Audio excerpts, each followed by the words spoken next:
Welcome. In this masterclass, we'll begin to think through the process of editing your video and writing your written case. In this lesson, we'll go over the basic workflow we've developed for organizing your video footage, beginning to write your video script, and also the creation of your written case study. The process of organizing your footage begins as soon as you film your first day of production. You're going to want to look at your B-roll scenes and evaluate them, and you're also going to want to review and check your interviews. And as you do this, you're going to start to build your initial thoughts about your film. What are your strongest elements? What sort of narratives can you build? You'll also want to start right away the process of getting transcriptions. This is something that's a huge time saver, and nowadays there's some very inexpensive services out there.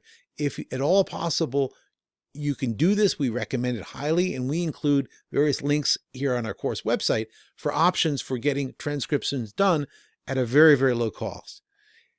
And once you're done that, you're going to want to move on to evaluating your B-roll in more depth. This is where you really want to look through your scenes and think about what sort of coverage you have, what scenes would really anchor your film emotionally, and also how can you arrange them in an order that makes sense around the ideas and the other themes of your film.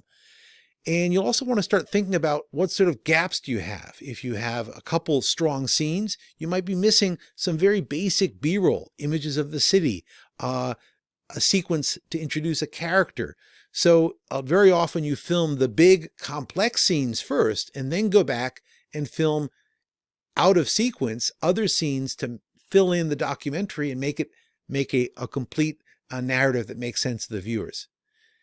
You'll also want to start doing initial scripting at this stage. Based on this initial review, you're going to want to think about what sort of potential narratives are emerging. Is there archive out there that you're going to want to get that's going to supplement and help tell your story? And are there other interviews? It might be that after filming a couple big B-roll scenes and doing a couple important interviews, you realize that you're really missing this other perspective or a different sort of person.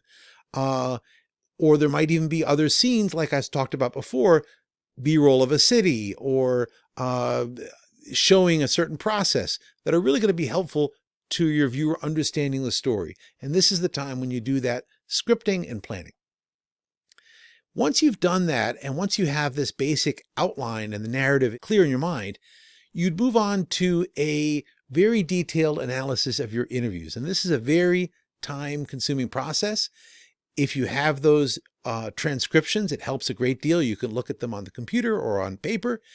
And then you need to think about, watch your interview, not just read them, because it really depends on how people are on camera. How do they present themselves? It makes a big difference for the bites that you choose. And you'll also want to think about where that person will enter your story, because in most documentaries, if you think about it, people are going to enter organically where it makes sense for them to enter. If you have a scene about policing, it might be appropriate to have an interview with the chief of police. If you're talking about schools, it might be appropriate to hear from a professor or a student or a parent.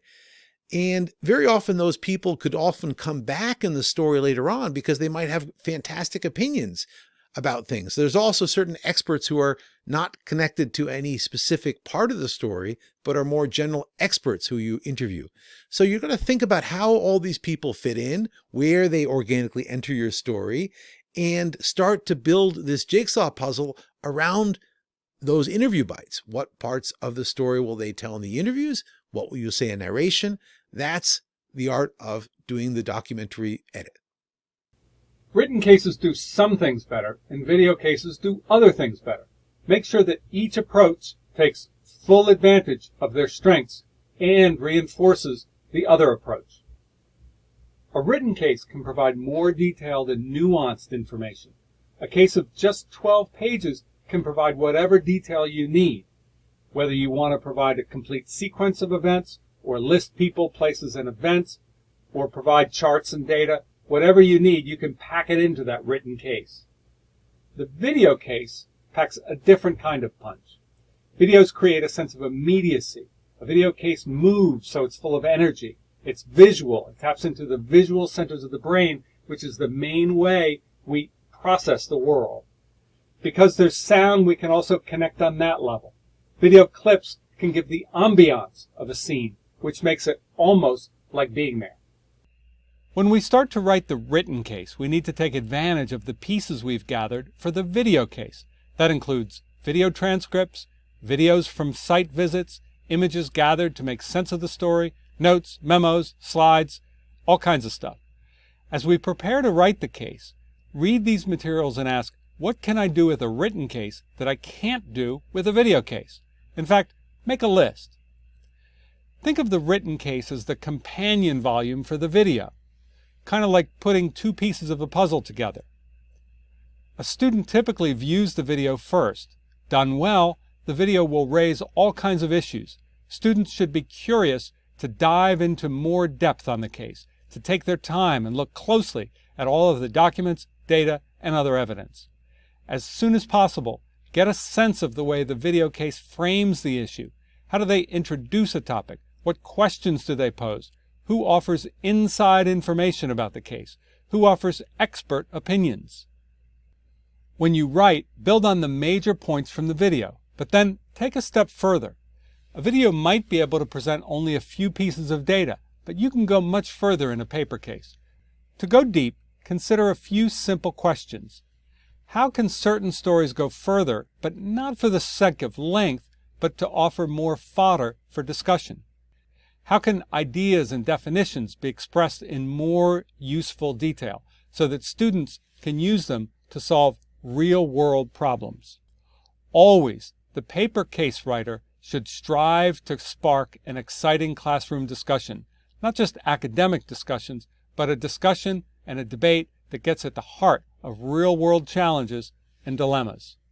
Keeping in mind some of the basic concepts about story that Charlie's been talking about the written case, let's come back now to the video case. Our next step here is creating what we call a radio cut.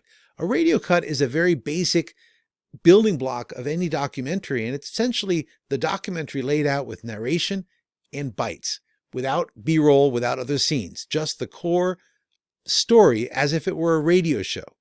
And as you build this, you want to remember that the interview bites that you'll be choosing can appear either on camera, i.e. you see the person talking, or off camera, where you hear the person talking and you see other things, which gives you lots of flexibility for how you edit different bites together.